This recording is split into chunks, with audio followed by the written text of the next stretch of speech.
if you have to pick one thing right now that shows you the rotten core of the Democrat Party in the era of COVID, I don't think you could have a better example of it. I don't think anything could be more clear than what's going on right now in the Windy City, Chicago. 340,000 students are shut out of school today. Why? Well, because the teachers union has decided that they want another paid vacation. They want to stay home and do, quote, remote learning, which, as we all know from the actual studies and experience of this, means effectively no learning at all. The Chicago Teachers Union and the school districts are in an impasse over what they call COVID-19 safety. Here's the impasse. The teachers union is very powerful, very important to Democrats, and they think they can get their way. Clay, there isn't even an argument that they can make in good faith that schools should be shut down while restaurants, bars, clubs, you name it. Yes, they have vaccine passports, but they're not closed. But they're doing this anyway because they think they can get away with it. The nation's third largest city, Buck, after New York and L.A., there are 330,000 kids in Chicago that are not in school today because 77% of Chicago area school teachers voted not to go back to school in person because of COVID. And I got some numbers here for you, Buck, because this goes to the essence of what I think is the most fundamental failure of everything we have done associated with COVID. The poorest and the kids with the least advantages. The Democratic Party, what do they say all the time? Oh, we care about equity. They don't even care about equality anymore. They care about equity. Listen to these numbers, Buck. And I want you to just think about the kids that these teachers and these Democratic politicians and their teachers' unions are leaving behind. 330,000 kids, Chicago area public schools. 82% of those kids, Buck, are black or Hispanic. 82% black or Hispanic. 70% are on free or reduced lunch. Okay, think about that for a minute. A lot of these kids who are not in school today in Chicago are not able to get regular, safe, healthy food, breakfast and lunch, by the way. 21% have limited English proficiency. 15% have special education needs, okay? That is the data on the kids who are being wronged by the failures of adults. And this is the part of all of the COVID insanity, Buck. And I say this as a parent, and I say this as somebody who believes in public schools. I went to public schools, K through 12, Nashville area. My kids, my two youngest, are in public schools now. This is indefensible. The Democratic politicians who have allowed this to happen, who have allowed themselves to be captured by the school teacher unions, this is the biggest failure of American public policy in our lives. And the fact that Joe Biden, you can say, well, it's a local Chicago school district. The fact that Joe Biden and his cronies in the Democratic Party, 2 years into this, Buck, are not standing up and saying, you go to work or we are going to do whatever is necessary to take away your paychecks. I think it is infuriating to me, and I know it's infuriating to a lot of parents out there listening right now in Chicago and other places. Who are the bad guys here? Think about that for a second, right? Listen to what Clay just laid out for everybody on those numbers. We're talking about kids who are suffering, and let's note, not just today, it will be weeks of this. It'll be more falling behind academically, more households where people might have to, stop working, lose a job that they really need to take care of kids because they have to handle this sudden change in what the COVID policies are, thanks to the teachers' unions. Dr. Anthony Fauci, and I know people think that he is, my white whale and I'm obsessed with, but they're not wrong. Dr. Anthony Fauci is on TV every 5 minutes, it feels like.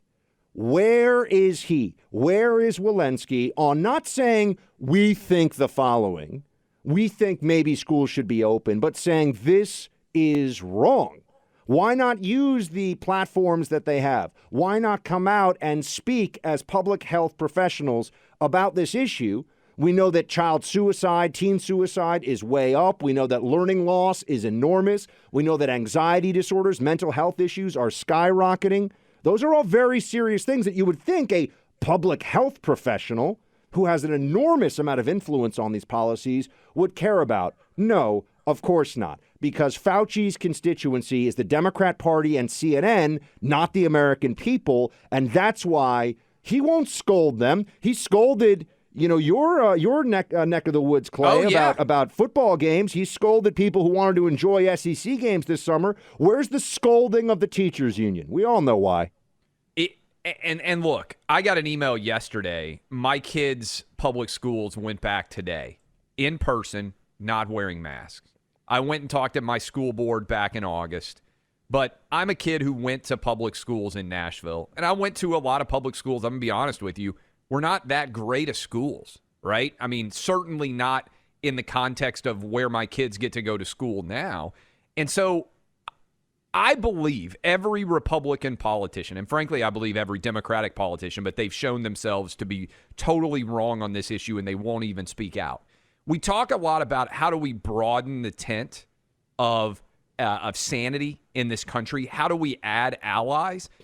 Every Republican politician and every staffer who works for a Republican politician that is listening to us right now all over this country ought to be firing off as aggressively as they can at the teachers unions right now, because we're talking about the third largest school district in America.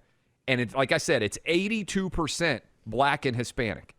Do kids of underprivileged backgrounds in the United States deserve education in person or not? This is an existential question that has not really been fought for 2 years. If I could go back in time, in all honesty, and I argued this at the time, I think one of the great flaws of the 2020 Trump presidential campaign, the fact that Biden managed to get dragged across the finish line, was because of moms in the suburbs. I think if Trump had gone all in October and November of 2020, leading up to that election, and said every school district has to be open for in-person learning, that he would have brought a ton of moms, not only white moms, black moms, Hispanic moms, Asian moms, and a lot of dads too, who understand, look, Buck, this is the foundation of getting back to normalcy.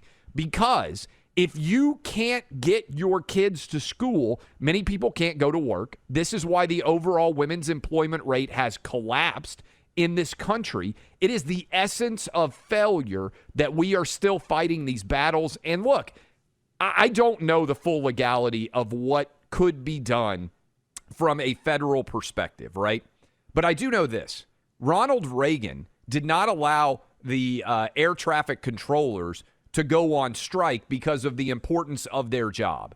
If I were right now advising Joe Biden, I would say, you come out and talk all the time about equity and inclusion. How in the world are you going to allow the third largest school district in America to not be going back to school over COVID right now? You have to own this. This is your failure. You've had a full year to solve it. This is on your watch. The Randy Weingardens, all these teachers unions that only care about themselves, not the kids. It's time for kids to be put in front of adults in the lineup of who we care about, way past time. And this is it infuriates. You can tell by my voice, it infuriates me. It's never going to happen, as you and I both know, as everyone listening to this knows, because the teachers unions are among the most important machines for donations and votes in the entire National Democrat Party.